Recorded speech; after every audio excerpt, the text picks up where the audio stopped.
Hello there everyone, welcome to another Gran Turismo 7 race review / opinion piece video from this week's daily races, where we're going to take a look at two of the daily races, daily race A at Le Mans in the Porsche 996 and daily race C, which you're looking at here, which is the Group 4 machinery around Lago Maggiore Centre.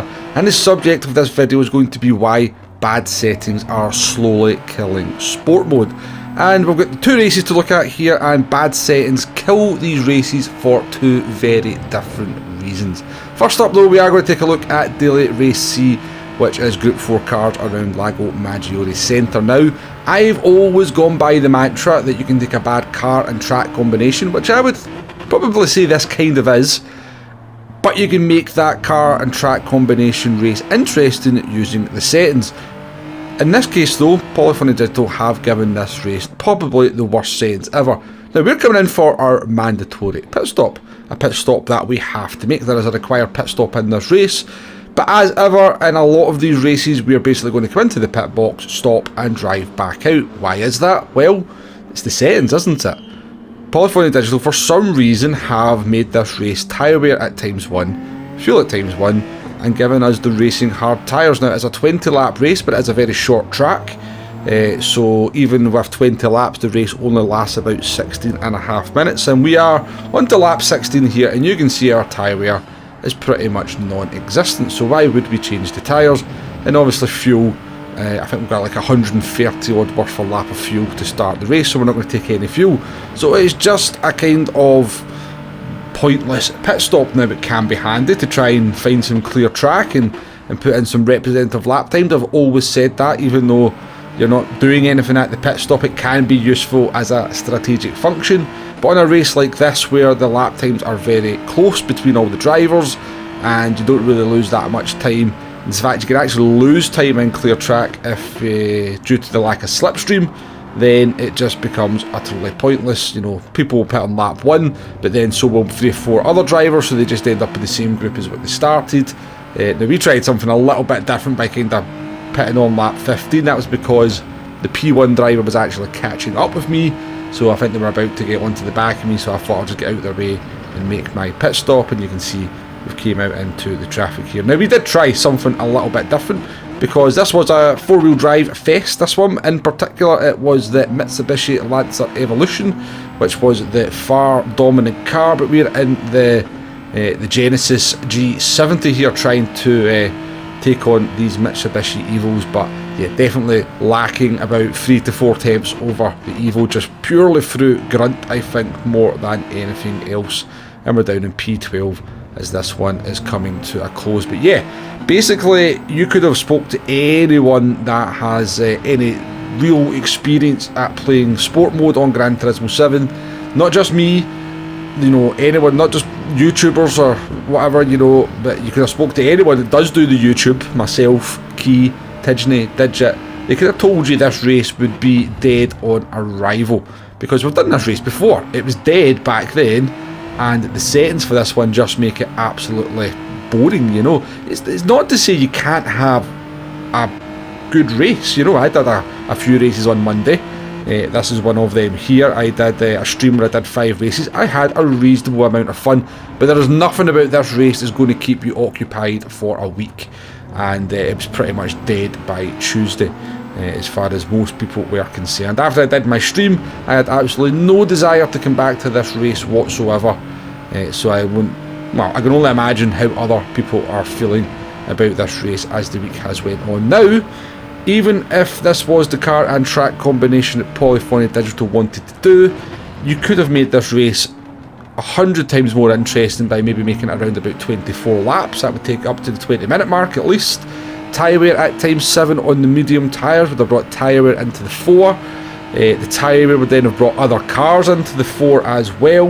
The 4-wheel drive cars obviously be very fast at the beginning of the stints, but with the tyre wear start to slow down a little bit at the end. That would be bringing your Ferraris, your NSXs, your Jaguars, probably many other Group 4 cars.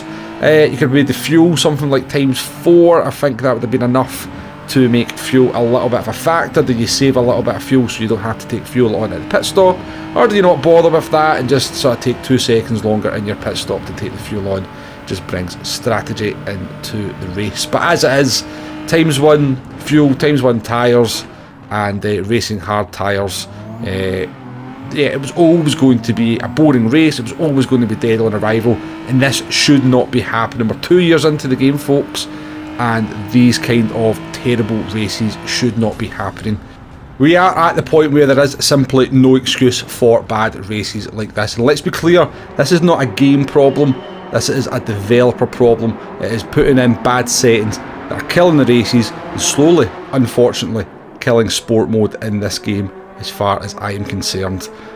Let's move on to Daily Race A though. Now this is another race that could have been great, and again, you know, lots of people have had lots of fun on this race, but there is certain settings about this race that absolutely ruin it for me, and I think it started to ruin it for a lot of people as the week progressed. We're in the Porsche 996, I think it's the 996, I could be wrong about that, but it's an old school Porsche from 2001, and we are at Le Mans without the chicane. So we've got the big long straight all the way from Tetra Rouge down to Mulsanne Corner. Now when I first jumped into this race, or to be more exact, into time trial for the first time, because I thought this looked like quite an interesting combination, like Porsche Cup around Le Mans, that could be a lot of fun.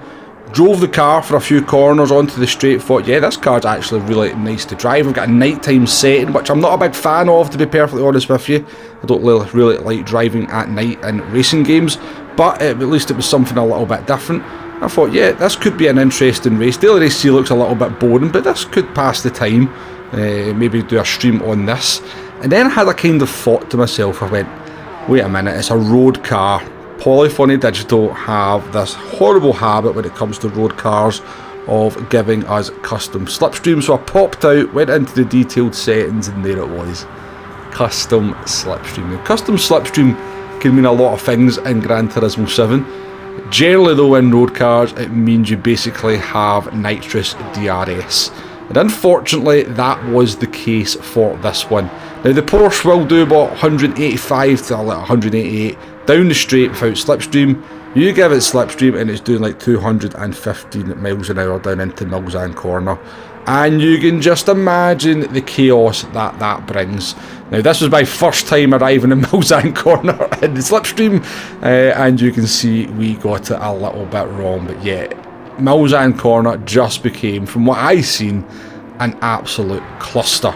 People can't handle arriving at a corner 5 miles an hour quicker than normal, let alone 30 miles an hour quicker than normal, and expect them to hit their braking zone and take it into consideration.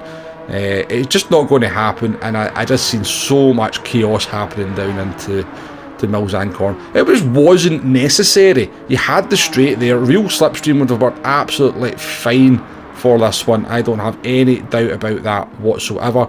And there was also the other factor, is if you never had the slipstream, you lost 4 seconds. You lost 4 seconds down the straight if you didn't have the slipstream. So if you happen to have like a bad few first corners and lost the slipstream into Tetra Rouge for the first time, it was your race over. And then on top of that, we didn't have any SR or DR updates in this one, and that just changed a lot of people's brains into moron mode, didn't it? There was lots of, pardon my French, driving like a FUD in this one from what I've seen. And yeah, I think the race got very frustrating very quickly for a lot of people. I believe there was actually some bans dished out and warnings dished out for some of the absolutely moronic driving that was going on at times. I think people just went, you know, this is basically Forza.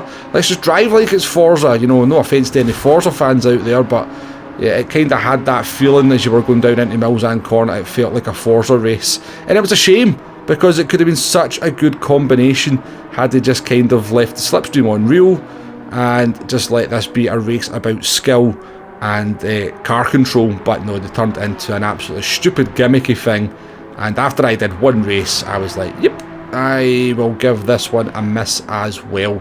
I'm not dealing with that slipstream. I'm not dealing with people driving like idiots, and moved on to the next one. But yeah, again, what could have been a really good race killed for a very different reason. And unfortunately, it just feels like Polyphony Digital are very slowly killing this game with bad settings. It needs to change. And that's all I've got to say. Let me know what you think in the comments, and I'll catch you in the next one. Goodbye now.